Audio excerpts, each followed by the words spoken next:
Hello everyone, आज के इस वीडियो में हम जानेंगे बीए फर्स्ट ईयर का राजनीति विज्ञान जो कि सेकेंड सेमेस्टर से हम बहुविकल्पी प्रश्नों को कवर कर रहे हैं, जो कि पूरे के पूरे 300 क्वेश्चन है।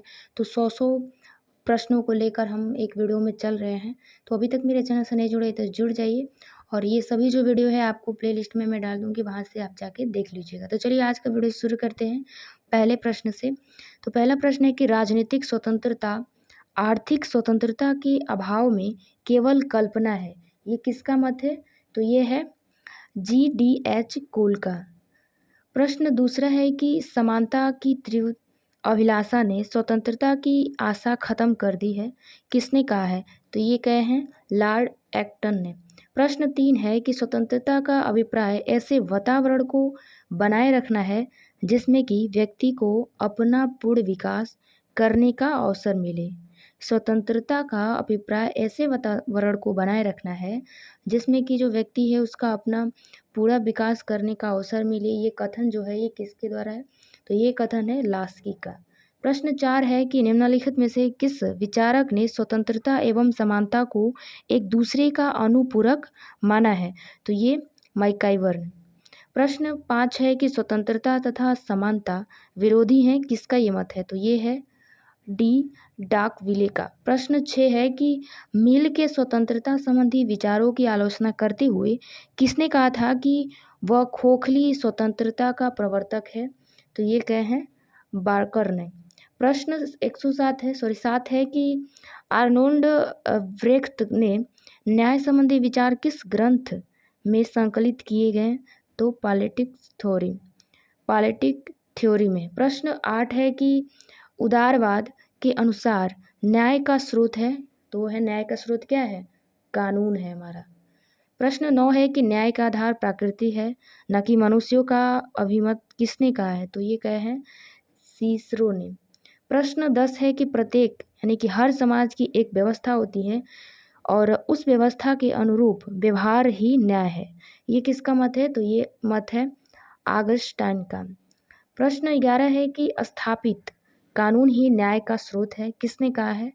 तो ये कहे हैं मार्सिलियो ऑफ पंडुआ। सारे क्वेश्चन ध्यान से देखते चलिएगा। प्रश्न 12 है कि न्याय शब्द की उत्पत्ति लैटिन भाषा के किस शब्द से हुई है? तो जो न्याय शब्द की उत्पत्ति जो है लैटिन भाषा की जस्टिया शब्द से हुआ है। प्रश्न 13 है कि न्याय मानव का सर्वप्रथम हित है। ये किसने कहा है? जो न्याय है वो मानव के भलाई के लिए सबसे पहले जो ये है, तो ये जो मत बताए हैं कि डेनियल वेबस्टर ने कि न्याय मानव का सर्वप्रथम हित है यानी कि भलाई है। प्रश्न 14 है कि जिन राज्यों में न्याय नहीं रह जाता वो डाकुओं के झुंड मात्र कहे जा सकते हैं, किस विचारक का कथन है? तो ये कथन है ऑगस्टाइन का। और ये सही भी है कि जिन राज्य में अगर न्याय नहीं रहेगा तो वो तो डाकुओं का झुंड रहेगा ही, कोई भी मारपीट करेगा, कोई मतलब है नहीं। प्रश्न 15 है कि रिपब्लिक का उपशीर्षक है, तो इसका सही ऑप्शन हो जाएगा सी नंबर, कंसरिंग जस्टिस कंसरिंग जस्टिस। उसके बाद 16 है कि न्याय मानव आत्मा की उचित अवस्था और मानवीय स्वभाव की प्राकृतिक मांग है, किसका कथन है? तो ये कथन है प्लेटो का। प्रश्न 17 है कि किस विचारक ने शक्ति को मूल्य के रूप में स्वीकार किया है? तो ये लासवेल ने। प्रश्न 18 है कि शक्ति व्यक्ति को भ्रष्ट करती है और पूर्ण शक्ति पूर्ण भ्रष्ट करती है। तो यह कथन जो है ये निम्नलिखित में से किस राजनीतिक विचारक का है? तो ये है लॉर्ड एक्टन का। प्रश्न 19 है कि शक्ति बल प्रयोग की योग्यता है न कि उसकी वास्तविक प्रयोग। यह कथन किसका है? तो ये कथन है रॉबर्ट वीरस्टेड का। प्रश्न 20 है कि वेबर शक्ति की बजाय संबंधित है प्रभाव। प्रश्न 21 है कि शक्ति को एक स्वतंत्र कारक या तत्व माना है मैकियावली ने। प्रश्न 22 है कि निम्नलिखित में यह किसका कथन है कि शक्ति सामाजिक इकाइयों के मध्य संबंधों का समुच्चय है? तो ये कहे हैं रॉबर्ट डहल ने। प्रश्न 23 है कि शक्ति को प्रभावित करने की क्षमता के संदर्भ में किसने परिभाषित किया? तो ये कैप्लान ने। प्रश्न 24 है कि शक्ति बंदूक की नली से निकलती है, प्रसिद्ध उक्त है माओ। प्रश्न 25 है कि शक्ति केवल डाकुओं के गिरोह का ही संगठन कर सकती है, राज्य का नहीं। यह कथन किसका है? तो यह कथन है बोधा का। प्रश्न 26 है कि निम्नलिखित में किसने शक्ति को प्रभाव प्रक्रिया के रूप में परिभाषित किया? तो इसमें लासवेल, केपलान, हार्बर्ट साइमन यानी कि तीनों ही। प्रश्न 27 है कि अधिकार न्याय की उस व्यवस्था का परिणाम है जिस पर राज्य और उसके कानून आधारित है। अधिकार की यह परिभाषा किसने दी है? तो ये जो परिभाषा दिए है अर्नस्ट बार्कर ने। प्रश्न 28 है कि निम्नलिखित में किसने कहा है कि अधिकार सामाजिक जीवन की वो दशाएं हैं जिनके बिना कोई व्यक्ति अपना पूर्ण विकास नहीं कर सकता है? तो ये क्या है? प्रोलास्की ने। प्रश्न 29 है कि निम्नलिखित में किसने कहा है कि अधिकार कुछ विशेष कार्यों को करने के लिए स्वतंत्रता की विवेकपूर्ण मांग है? तो ये क्या है? वाइल्ड। प्रश्न 30 है कि एक व्यक्ति द्वारा अन्य व्यक्तियों के कार्यों को अपने शक्ति से नहीं बल्कि समाज के बल पर प्रभावित करने वाली क्षमता को अधिकार कहते हैं। अधिकार की यह परिभाषा किसने दी है? तो ये दी है हालैंड ने। प्रश्न 31 है कि निम्न में किसने कहा है कि अधिकार वह मांग है जिसे समाज स्वीकार करता है और राज्य लागू करता है? तो वो क्या है? बोशाके। प्रश्न 32 है कि विवेक यानी कि विवेक न्याय के नियम द्वारा संरक्षित हित के अधिकार होता है। यह अधिकार ऐसे हित है जिसका आदर करना एक कर्तव्य है और जिसका उल्लंघन करना अनुचित है। यह कथन किसका है? तो यह कथन है सामंट का। प्रश्न 33 है कि निम्नलिखित में किसने कहा है कि उन शक्तियों का जो नैतिक प्राणी होने के नाते मनुष्य के व्यवसाय की पूर्ति के लिए आवश्यक होती हैं अधिकार कहा जाता है? तो ये क्या है? T.H. ग्रीन ने। प्रश्न 34 है कि एक मनुष्य की दूसरे मनुष्यों से कुछ विशेष प्रकार के कार्य करा लेने की क्षमता का नाम ही अधिकार है। यह परिभाषा किस विद्वान की है? तो यह है आइंस्टीन का। प्रश्न 35 है कि किसी भी राज्य की पहचान उसके अधिकारों की व्यवस्था से की जा सकती है। यह किसने कहा है? तो ये क्या है? प्रोलास्की ने। प्रश्न 36 है कि अधिकारों का प्राकृतिक सिद्धांत के समर्थक है? तो इसमें वाल्टेयर है, मिल्टन है, हाब्स है। प्रश्न 37 है कि राजनीतिक संस्कृति अभिवृद्धियों, विश्वासों तथा मनोभावों का सेट है जो राजनीतिक प्रक्रियाओं को अर्थ एवं सुव्यवस्था प्रदान करता है और राज्य व्यवस्था में व्यवहार को नियंत्रित करने वाले अंतर्निहित पूर्वधारणाओं और नियमों को बताया है। उसमें राज व्यवस्था के राजनीतिक आदर्श और क्रियाशील मानक दोनों ही सम्मिलित रहते हैं। यह कथन किसका है? तो यह कथन है लुसियन पाई का। प्रश्न 38 है कि निम्नलिखित में किसने कहा है कि राज संस्कृति उन रूपों की ओर संकेत करती है जिनका पूर्वानुमान समूहों के राजनीतिक व्यवहार से और एक समूह के सदस्यों के समान विश्वासों नियामक सिद्धांतों, उद्देश्यों एवं मूल्यों में लगाया जा सकता है, चाहे समूह का आकार कुछ भी क्यों ना हो? तो ये क्या है? हिंज यलाउ। प्रश्न 39 है कि प्रिमिटिव कल्चर के लेखक कौन है? प्रिमिटिव कल्चर के लेखक कौन है? तो एडवर्ड बी टायलर का। प्रश्न 40 है कि निम्नलिखित में किसने कहा है कि संस्कृति की वो जटिलता पूर्णता है जिसमें कि ज्ञान, विश्वास, कला, आचार विचार, विधि, कानून, रीति रिवाज और मान द्वारा समाज के सदस्य रूप में अर्जित क्षमताएं समाहित होती हैं? तो ये है एडवर्ड वी टायलर। प्रश्न 41 है कि निम्नलिखित में किसने कहा है कि राजनीतिक विकास का उद्देश्य राष्ट्र राजनीतिक एकता और राजनीतिक भागीदारी का आधार विस्तृत करना है? तो ये क्या है? रोस्टो तथा पाई। प्रश्न 42 है कि निम्न में किसके अनुसार राजनीतिक विकास आर्थिक विकास की पूर्व शर्त है? तो ये क्या है? लुसियन पाई ने। प्रश्न 43 है कि लुसियन पाई के अनुसार राजनीतिक विकास की विशेषता है? तो इसमें समानता, क्षमता, विभिन्नीकरण यानी कि उपयुक्त में से सभी। उसके बाद प्रश्न 44 है कि आस्पेक्ट ऑफ पॉलिटिकल डेवलपमेंट के लेखक कौन है? तो ये है लुसियन पाई। ये एक्सपेक्ट ऑफ पॉलिटिकल डेवलपमेंट के लेखक कौन है? तो लुसियन पाई। ये जो क्वेश्चन है ये बहुत ही इंपॉर्टेंट क्वेश्चन है। लुसियन पाई का जो प्रश्न जो है कोई भी जो मत है वो एग्जाम में इनका जरूर आता है, तो ये आप इसको ध्यान में रखिएगा। तो आस्पेक्ट ऑफ पॉलिटिकल डेवलपमेंट है। प्रश्न 45 है कि कंपैरेटिव पॉलिटिकल एवं development political and development approach जो है ये के लेखक कौन है? तो ये है आर्म्ड और पावेल। प्रश्न 46 है कि राजनीतिक आधुनिकीकरण का यह अर्थ है कि मानव के अंतर्बल को भौतिक और सामाजिक वातावरण के यथोचित नियंत्रण को मनुष्य के विभिन्न उद्देश्यों के लिए क्रमिक, लगातार और शक्तिशाली ढंग से लगाया जाए। यह कथन किसका है? तो यह कथन है बेंजामिन सेवर्स का। प्रश्न 47 निम्नलिखित में किसने कहा है कि पूंजीवादी अर्थ प्रणाली है वो जिसमें कि उत्पत्ति के साधनों का अधिकार या उपयोग का अधिकार कुछ ही व्यक्तियों के पास होता है? तो पिक्कू ने। प्रश्न 48 निम्नलिखित में किसने कहा है कि पूंजीवादी अर्थव्यवस्था आर्थिक तानाशाही का प्रतिरोधी है? उत्पादन के क्षेत्र में कोई केंद्रीय आयोजन नहीं होता। राज्य के द्वारा लगाए गए प्रतिबंधों को छोड़कर हर व्यक्ति अपने इच्छानुसार कार्य करने में स्वतंत्र होता है। तो ये बोले हैं वेनहम। प्रश्न 49 है कि पूंजीवाद लाभ के लिए उत्पादन की वह प्रणाली है जिसके अंतर्गत उत्पाद के उपकरणों और सामग्री पर व्यक्तिगत स्वामित्व होता है और उत्पादन मुख्य रूप से मजदूरी के श्रमिकों द्वारा किया जाता है और इस उत्पादन का पूंजीपति स्वामियों का अधिकार होता है। यह परिभाषा किसने दी है? तो ये परिभाषा GDH कोल ने दी है। प्रश्न 50 है कि पूंजीवाद की विशेषता है, तो इसमें पूंजीवाद में निजी संपत्ति का अधिकार होता है, पूंजीवाद में सरकारी नियंत्रण को पूर्णतः मुक्त होता है, उत्पादन का एकमात्र उद्देश्य लाभ अर्जित करना होता है। यानी कि ये तीनों जो है ये पूंजीवाद की विशेषता है। प्रश्न 51 है कि पूंजीवाद शब्द का अर्थ उद्योग और कानून संस्था के विकास की उस अवस्था से है जिसमें श्रमिकों का एक वर्ग अपने आप को उत्पादन के साधन स्वामित्व से अलग पाता है और मजदूरी कमाने वाले वर्ग में सम्मिलित हो जाता है। पूंजीवाद की यह परिभाषा किसकी है? तो यह है सिडनी वेब और वी वेब का। प्रश्न 52 है कि निम्नलिखित में कौन पूंजीवाद प्रणाली का गुण नहीं है? तो एकाधिकारी प्रवृत्ति का उदय। प्रश्न 53 है कि निम्नलिखित में पूंजीवाद प्रणाली का दोष है?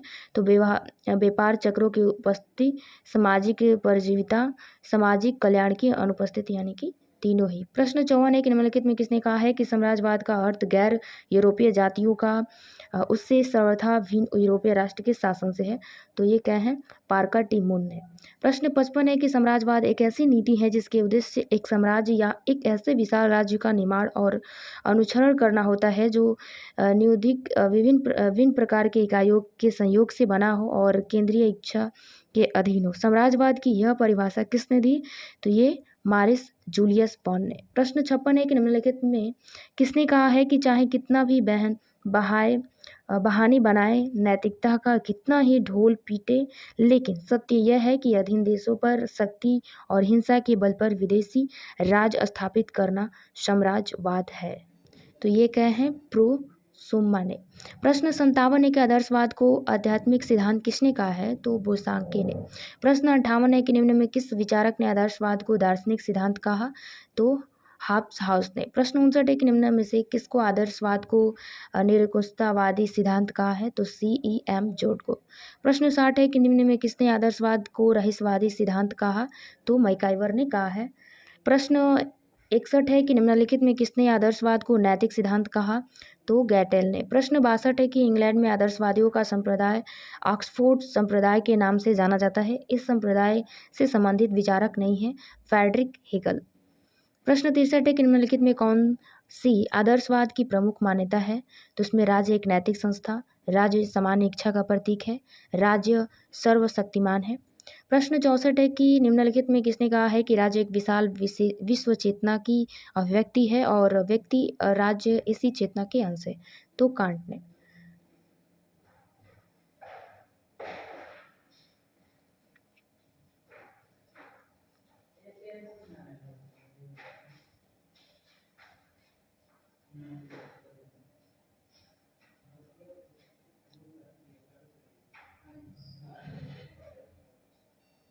प्रश्न 65 है कि निम्नलिखित में से कौन उग्र आदर्शवादी है? तो हीगल। प्रश्न 66 है कि व्यक्तिवादी विचारधारा के समर्थक हैं?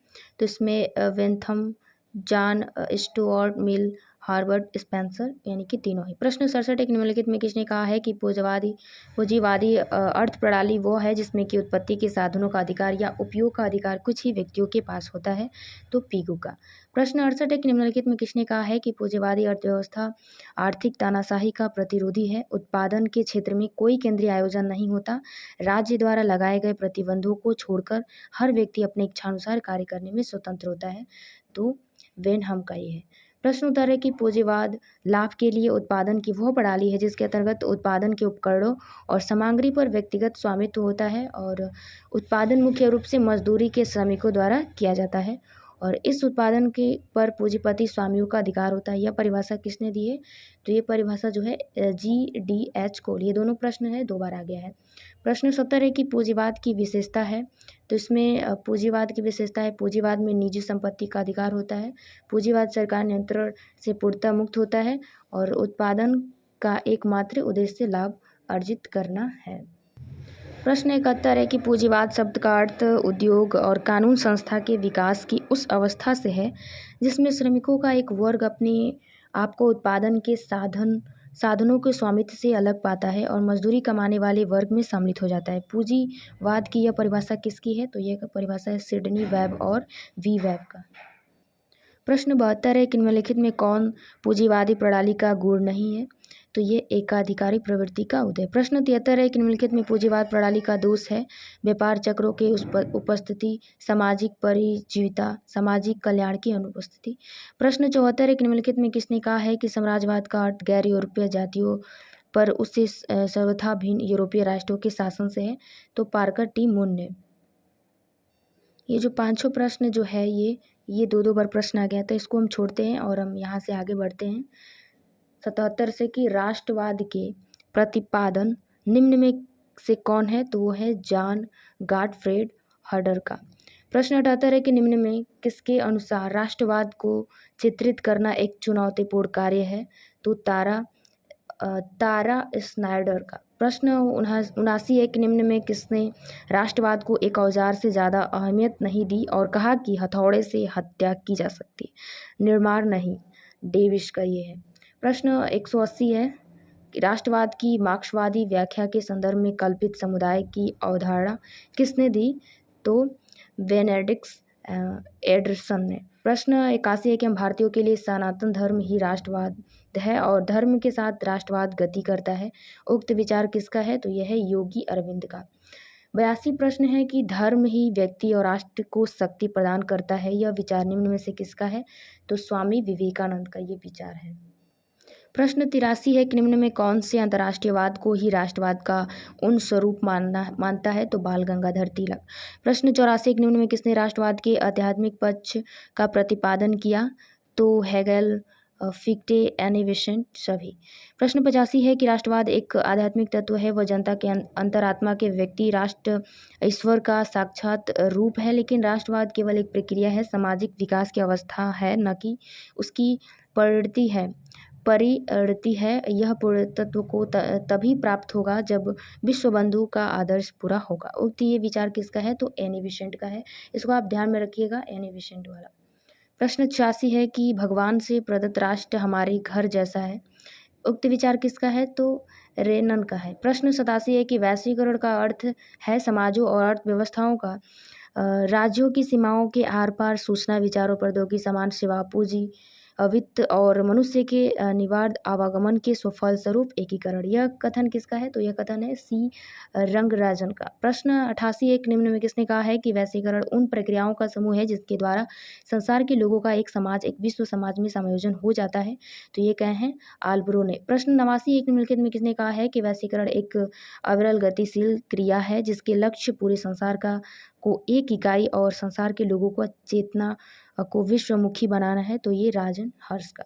प्रश्न 90 है कि वैश्वीकरण एक सामाजिक प्रक्रिया है जिसमें कि सामाजिक और सांस्कृतिक व्यवस्थाओं को पर भूगोल के अवरोधक पीछे हट जाते हैं और लोगों के उत्तरोत्तर यह अभ्यास हो जाता है कि वो अवरोधक पीछे हट जाते हैं। यह किसका कथन है? मैल्कम वाटरस का। प्रश्न 91 निम्नलिखित में किसने वैश्वीकरण को एक ऐसी अवधारणा के रूप में परिभाषित किया है जो दुनिया का दबाव और दुनिया की चेतना के तीव्रकरण दोनों से संयुक्त रूप से संबंधित है?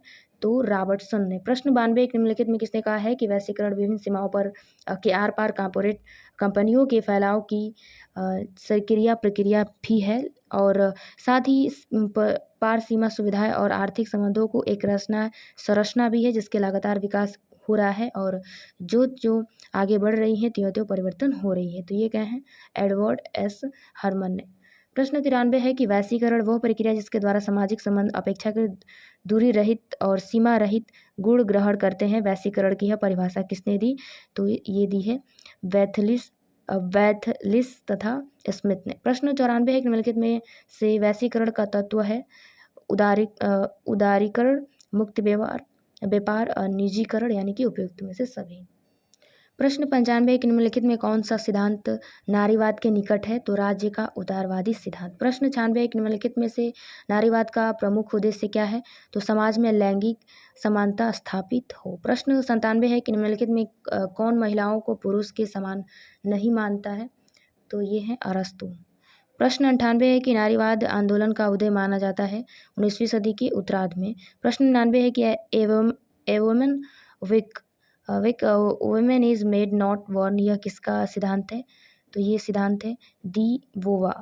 प्रश्न 200 है स्त्री एक उत्पीड़न वर्ग है, सब पुरुषों ने स्त्रियों का उत्पीड़न किया, यह कथन लिखा है।